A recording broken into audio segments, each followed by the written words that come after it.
السلام علیکم دوستو، میں آپ کو اپنے اسلامک ہسٹری چینل میں خوش آمدید کہتا ہوں۔ دوستو، جیسا کہ آپ کو معلوم ہے کہ سلطنت عثمانیہ مسلمانوں نے قائم کی، وہ بہت عرصے تک اس سلطنت کو لے کے چلتے رہے۔ آج میں آپ سے ایک سلطنت عثمانیہ کی مشہور و متنازع شخصیت کے بارے میں بتانے لگا ہوں، جو آپ نے پہلے کبھی نہیں سنی ہوگی۔ لیکن سب سے پہلے میرے چینل کو سبسکرائب کر لیں اور بیل والے بٹن کو بھی دبا دیں تاکہ آنے والی نیو ویڈیو آپ کو مل سکے۔ عثمانی تاریخ کی ایک مشہور اور متنازع تاریخی شخصیت کے طور پر خرم سلطان کو عموماً ایک طاقتور عورت کی حیثیت سے پیش کیا جاتا ہے، جس نے سلطان سلیمان سے ہیرا پھیری کی۔ لیکن کیا واقعی یہ حقیقت ہے؟ خرم سلطان مغربی یوکرین کے شہر روٹینیا میں پیدا ہوئی، جو اس وقت پولینڈ کے بادشاہ کے ماتحت تھا۔ یوں تو خرم کا پیدائشی نام الیگزینڈرا تھا، لیکن وہ روکیسین کے نام سے مشہور تھی، جس کا مطلب تھا روتھینیا کی لڑکی۔ اس کو 12 سال کی عمر میں کرمین گھڑ سواروں نے قیدی بنا لیا۔ اسے استنبول کے ٹوپاکا محل بھیجا گیا۔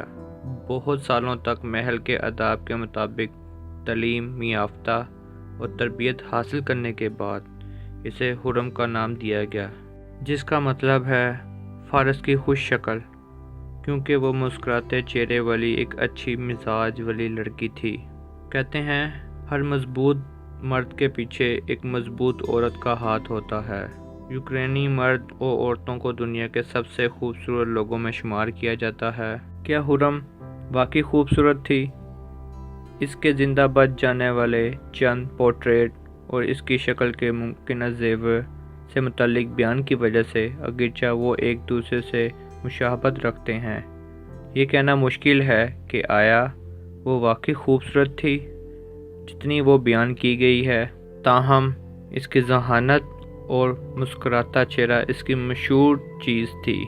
سلطان سلیمان نے اس خاتون کے کردار کی تعریف کی اور اس سے پیار ہو گیا۔ مورخین کا موقف ہے کہ خرم سے جو محبت اس نے محسوس کی، وہ ان تمام کامیابیوں کی نشاندہی کرتی ہے جو سلطان نے اپنی زندگی میں حاصل کی تھیں۔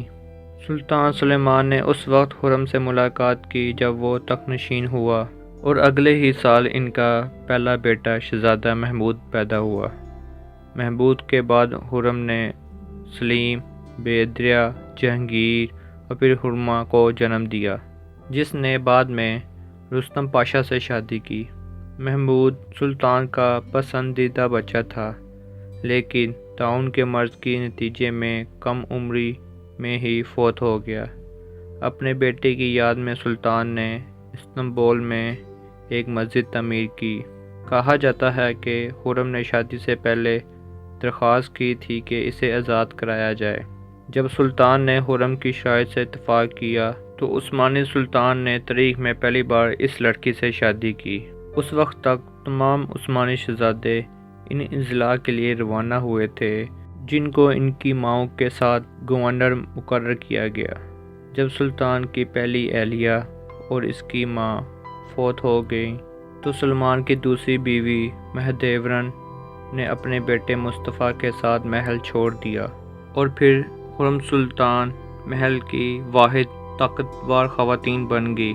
جب سلطان جنگوں پر روانہ ہوا تو اس نے محل کے آرڈر کی نگرانی کی اور سلطان کو استنبول اور محل کے بارے میں تازہ ترین خبروں کے ساتھ ساتھ اپنے صاف خطوط کے ذریعے ریاست کے مردوں کے ساتھ اس کی گفتگو سے بھی آگاہ کیا۔ خرم ایک مہرانی تھی جس نے کامیابی کے ساتھ دنیا کے سلطان کی بیوی کے لقب سے کام لیا۔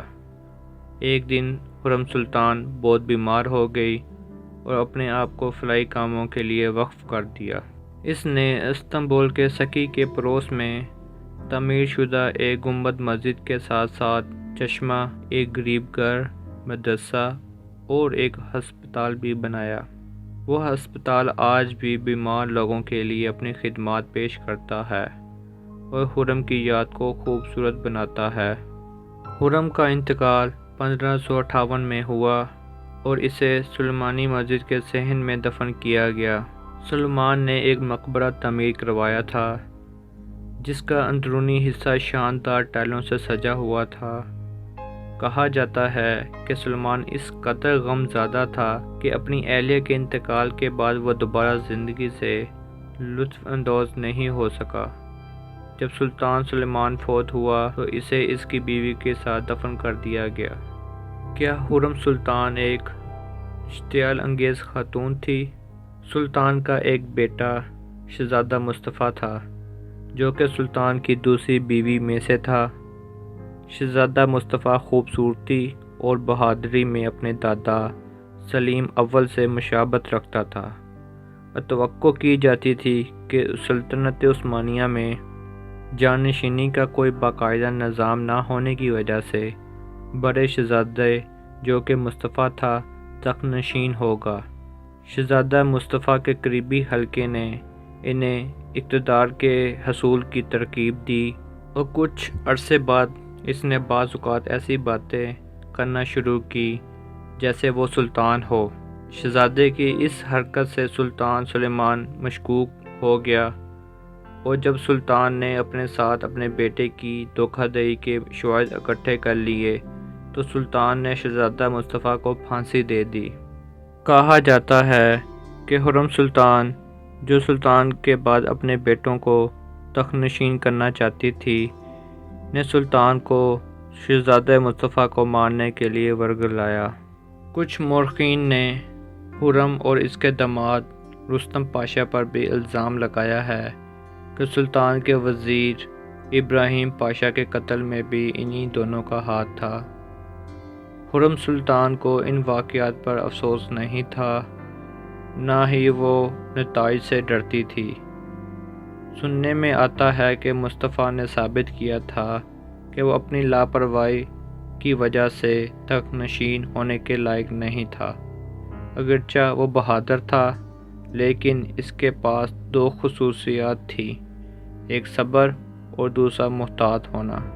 اس ٹریجڈی کے بعد جب شہزادہ بیدار کی باری میں فساد برپا ہوا تو سلطان نے اس کو ابھی پھانسی دینے میں دریغ نہیں کیا۔